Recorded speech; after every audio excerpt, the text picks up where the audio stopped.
Hi, welcome to the Remote Chiefs channel on the YouTube network. I'm the Remote Chief. How you doing today? I got some news about none other than, yes, you said it, drones. Check it out. The registration process has everyone in a frenzy. And I'm going to tell you, don't register right now. Wait. And the reason is, right now the FAA was sued. That's right. On January 3rd, 2016, the FAA was taken to court by none other than John A. Taylor, who is an insurance lawyer and a multi-rotor enthusiast who's been flying for only about a year or so. But he says, you know what? Section 336 of the federal aviation law already created says there's no promulgating or changing of any of the laws that are made for hobbyists and amateur flyers. I want to read this for you guys here. I got it on the website at Forbes.com. This came out 2 days ago. It was written by John Goglia, a contributor to the Forbes.com website. So here it is. The validity of the FAA's new drone registry is under challenge in federal court. The hope for these hobby flyers is that the challenge is successful and children as young as 13 won't have to file their names and home addresses. That's another big issue I had. You were going to have to file your name and your home address. So if someone were to get your registration number, they could search it and then get your address. So say you were flying and you put your registration on your batteries or even on the bottom of your drone. And you took your drone down just to look at it for a second and then you answered your phone. And the guy next to you sees your registration number. He takes a picture of it with his phone. Now he uses it and puts it on his drone and flies his drone into something crazy. Now I'm liable because of something he did. I probably have to get a lawyer, spend a bunch of money, and prove that it wasn't me, get an alibi. Who knows how crazy this could get. I don't know about these numbers and the information. The DOT, the FAA is being very confused about where the information is going. So that's another reason why I don't want to register. I don't want my information floating around into the wrong hands. Like FAA, you got to be really more responsible with the way you're handling people's information. You know? So with that being said, I'm really happy that this man, John A. Taylor, is coming out and he's saying, enough is enough. The lawsuit challenging the FAA registry was filed in Court of Appeals for the District Court of Columbia on December 24th. And Mr. Taylor is representing himself. He started flying model aircraft approximately a year ago, and he's been passionate about the hobby. He expected other hobby groups to step up, but they didn't, so he said, you know what, I'm going to do it.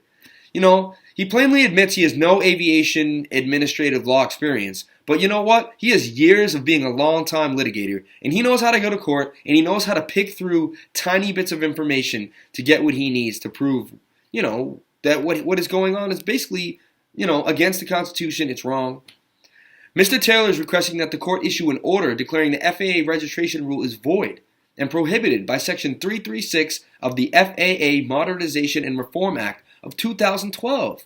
We already went over these rules, is he saying. We created Section 336 in 2012. And he alleges that section specifically prohibits the FAA from promulgating any new rules or regulations regarding model aircraft if they're flown for hobby or recreational purposes.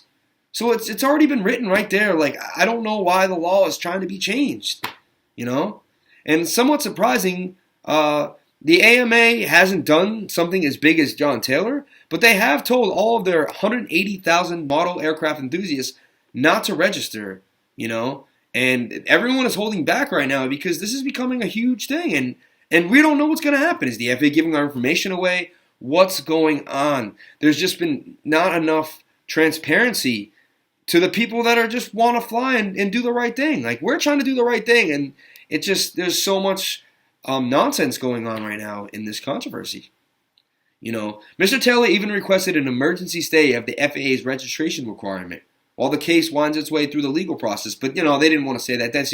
They said that he didn't satisfy the stringent requirements for a stay pending court review. So basically, he didn't have enough for them to actually want to challenge the law and take it down until his proceedings go in. But the next filing for his court case is January 27th.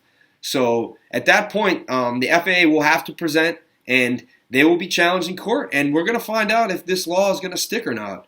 So at this point, I'm not registering, and because I want to see what happens and see if you have to register or not. I also want to know what's going on with their information, So I'm going to stay grounded. I won't be flying until this gets worked out.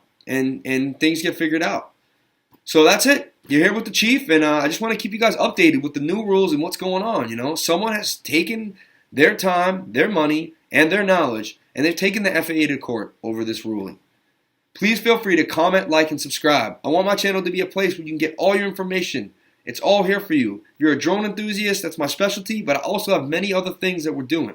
The channel will be changing. You're going to see we're going to have reviews always. We'll never stop doing reviews, but it's also going to get into more of a vlog type setting. You're going to see me vlog a lot more.